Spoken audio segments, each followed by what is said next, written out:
Hey guys, welcome to my first ever guide, and it's going to be on PlayerUnknown's Battlegrounds. The first guide is going to be focused towards new players who want to get stuck straight into the game without being slaughtered straight away. So it's going to be a bit of a mixture really between tips and genuine advice when playing the game, as well as some factual knowledge as well. But before we get started, remember to subscribe and hit that like on this video if you haven't already. It really does help a lot.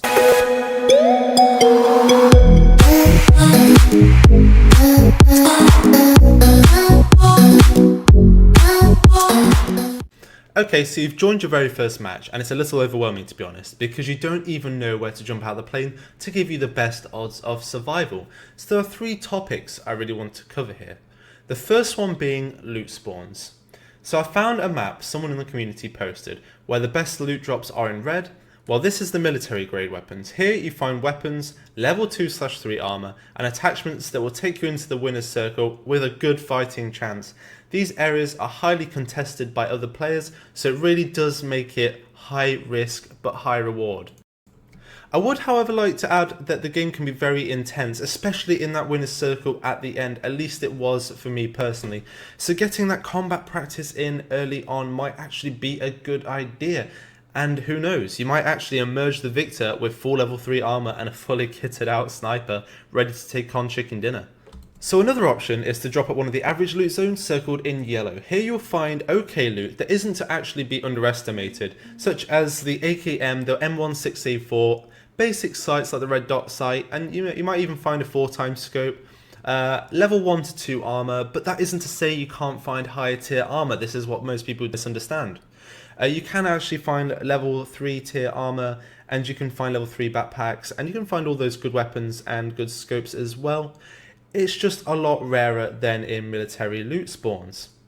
Okay, so while this loot is actually strong enough to get you through mid-game, it's not necessarily going to be strong enough to get you through late game. I mean, you guys might be able to do a lot with little amounts of weapons, but you're here watching a beginner's guide, so I assume, you're out for the tips and tricks on how to get the best stuff. So mid-game, you're going to find out that you're going to be scavenging or hunting out others desperately for stronger loot.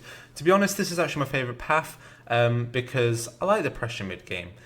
So when you drop down into these average loot spawn areas, you're going to usually drop down with 1 to 2 other people, so there's a little bit of early game combat for you guys as well there. But if you want to get rid of that combat element completely, then my tip is to drop down to these areas just outside the main city.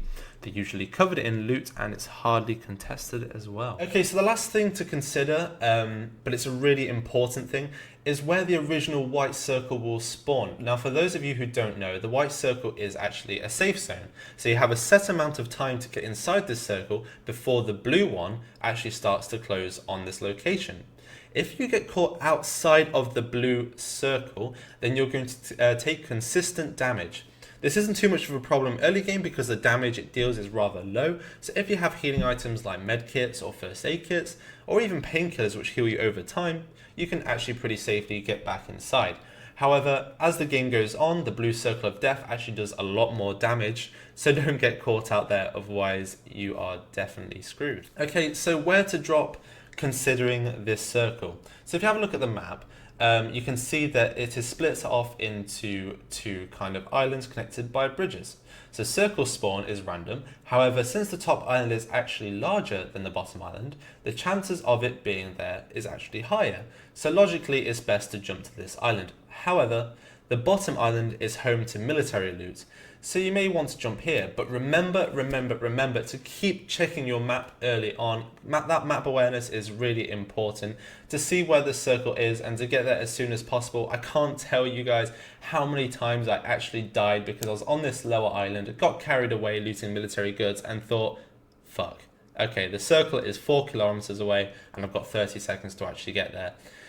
So if you are down on this bottom island, another thing I'd recommend is to find a vehicle as fast as you can. Okay, so what do you want to do when you get down to the island? Okay, so the first phase is the loot phase, really important. It's clear and simple, loot. Loot quick and efficiently as you can, because getting efficient at looting is vital and can mean the difference of life and death in this game.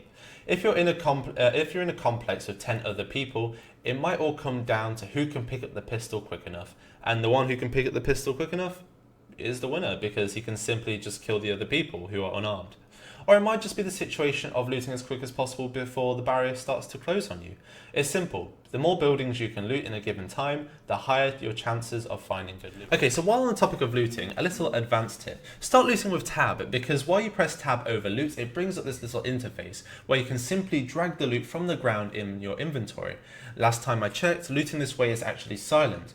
And also, a good thing to do here is to move your character around with A and D, maybe in a little circle or just strafe, because it's going to stop anyone from picking you off while you're looting, because if you're sitting there, you're just a sitting duck, and it's so easy for someone to get a headshot with a sniper or anything like that. So you finish your looting stage, now you've got to head towards the white circle, and then the white circle again, and as this white circle starts to decrease in size, more and more people are going to be inside a more confined space. Now, here are a few tips on increasing your chances of survival during this stage. Okay, so the first one is shoot only when you know you can kill. Right, this is really important, especially when you have no silencer or flash hider or any aiming attachments. Stalking people can actually be a very efficient way of getting this kill.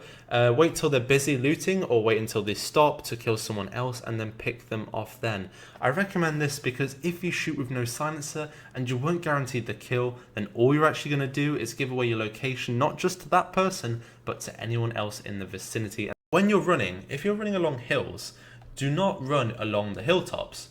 Because your only backdrop from other players' perspectives will be the blue sky.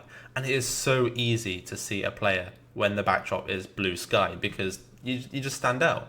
Instead, it's better to just run slightly down the hill since your backdrop will be grass, decreasing the chances of you being seen from afar. And it doesn't really help you when you're close to someone else because they can see you anyway.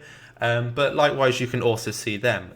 Easy way to do this is while you're running and while you're sprinting, hold Alt and you can look around left to right and you can just keep an eye on your surroundings. But don't worry, you're pretty much safe from long distance as long as you keep your backdrop secure and safe. Okay, so with foliage, a lot of players turn their foliage settings down to very low. I don't usually myself, but I would definitely recommend this. To level the playing field. It makes everyone a lot easier to see, and likewise you can see where you'll be safe from other players. There's been so many times where I've literally just laid down in a bush and when I'm safe here because on my screen I can't see me at all, and then I'll be sniped from a really long distance because they've turned the settings down to low, and because they turn the settings down to low they can see me. It just looks like I'm lying in a field. So definitely turn your settings down and then you can see where you're safe. It's not just for spotting other people. Okay, now on to a few more generic little tips and tricks. So with grenades, when throwing grenades, to throw a grenade you just hold down left click. But there's a few situations where you don't want to throw too far, so there's actually an underarm throw option as well. To underarm throw, just hold down left click like normal. Be careful with standard grenades because you are actually cooking them and you don't want it to blow up in your hand. And instead of releasing left click, all you want to do is right click instead and you'll do a small little underarm throw, and it won't go too far. Okay, so my next little tip is changing seats in vehicles. There might be an annoying situation where you get into your vehicle but you've gone in the wrong seat. This has happened to me so many times where I'm under fire and I have to get away really quickly. So I run to the driver's seat, get in, but I've gone into the passenger seat, and you're just screwed because I get out of the car, you have to run around to the driver's seat, get back in, and during this time you're just being shot, and there's been lots of situations where I've died. However, I found out that in fact you can just hold Control key and press F1 through to F5 to change seats whilst in the vehicle. This will save you from being shot.